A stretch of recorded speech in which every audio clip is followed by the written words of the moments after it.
From control to enlightenment. There is strong evidence to support the idea that as your sense of control decreases, stress increases. As your sense of control increases, your stress decreases.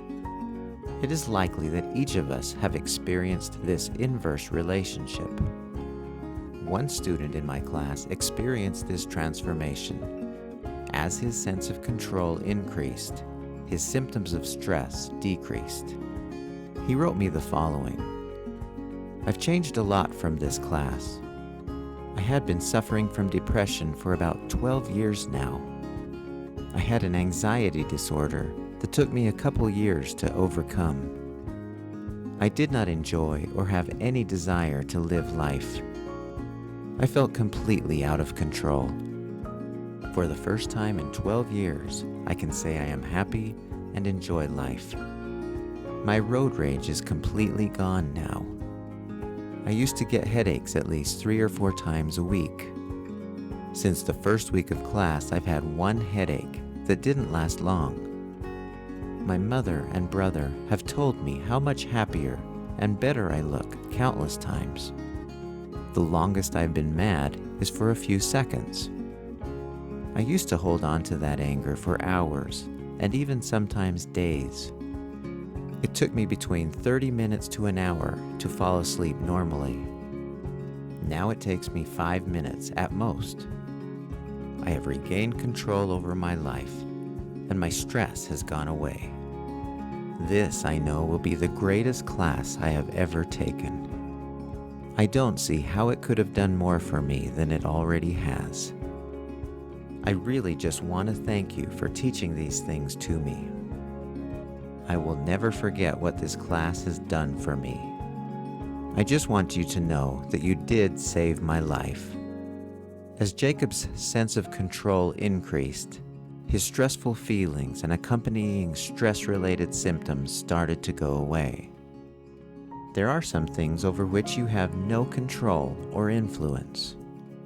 A short list of these includes such things as the weather, the stock market, world events, natural disasters, things other people are doing, the way other people feel or think. Trying to control these events is a waste of your own energy, resources, and present moment happiness, especially if you get anxious or frustrated about them. The appropriate way to respond to things over which you have no control is by upgrading your thoughts. Observation, allowance, love, forgiveness, acceptance, discovery, gratitude. There are 2 situations that fall into the category some control. The first situation is where people do not think they have any control, but in reality, they do. The second situation is where people think they do have control, when in reality, they do not. Some situations in life feel like you can't directly control or influence, but in reality you can. People who have addictions, for example, fall into this category.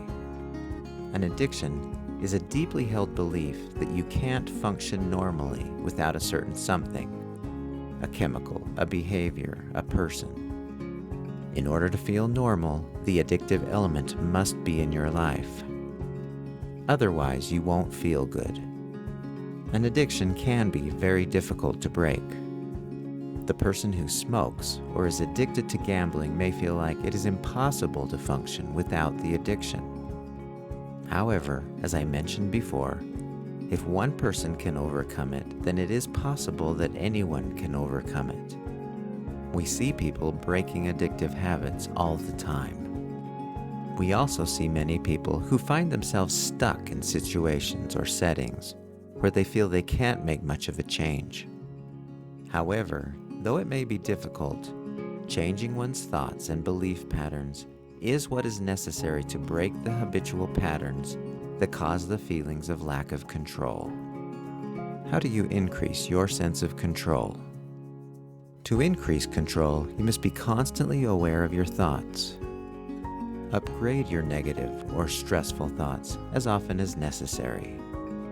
Let go of those thoughts that tend to make you feel out of control.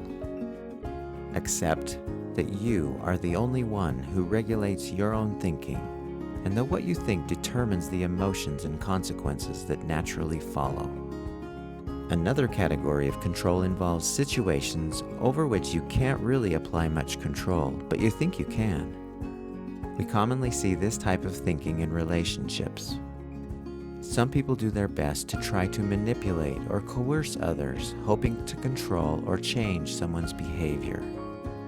But it is still impossible for anyone to have the final say on how another person thinks, feels, and acts. When we try to control or directly influence people or situations, the resulting feelings are often frustration and anger. What to do instead? You can upgrade your thoughts. Detach, observe, allow, accept, and be grateful. By doing this, you release your need to try to control others. This brings the resulting feelings of happiness and peacefulness. When you feel the need to control and dominate, you can step back and let go, and then watch your stress levels decrease dramatically. Is there anything in life over which you have total control? The only correct answer relates to yourself, what you think, the emotions you feel, and how you behave. Nothing else falls into this category. As Winnie the Pooh once described, these are the me things. You may not always take control of how you think, feel, or act, but these are still the only things that you can directly influence all the time. One wise student made this interesting observation. She said, "If I can control something, there's no need to fuss or worry about it. If I don't have any control or influence over something, I also don't need to fuss or worry about it. And there is nothing else." The best way to increase feelings of control is to apply the principles we've discussed in these stress prevention videos. Take a minute and review what you have learned. What do you remember about threat thoughts, the gap, your subconscious mind, upgrading your thoughts, resistance, empathic listening, moving out of the comfort zone, and other concepts that we have discussed? That is the reason we created these videos, to give you information, skills, and exercises to help you increase your sense of control and decrease your stress levels.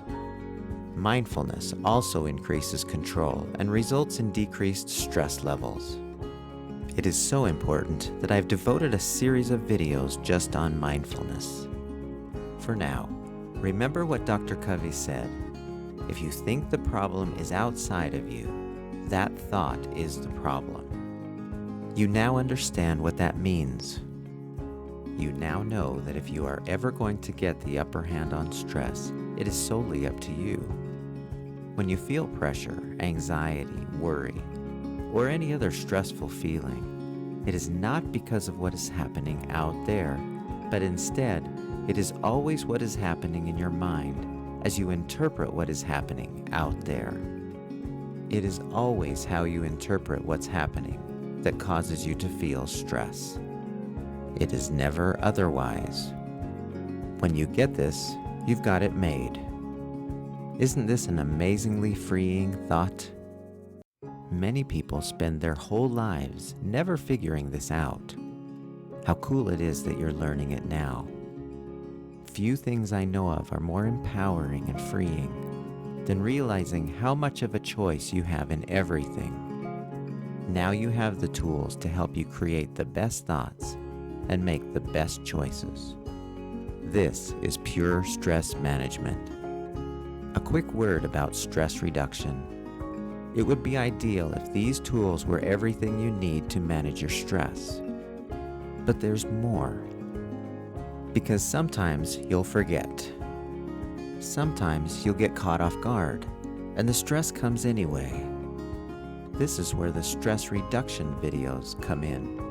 The stress reduction videos help you reduce and eliminate stress when it has already turned on the fight or flight response. These videos will not only turn off the stress, they will teach you how to relax.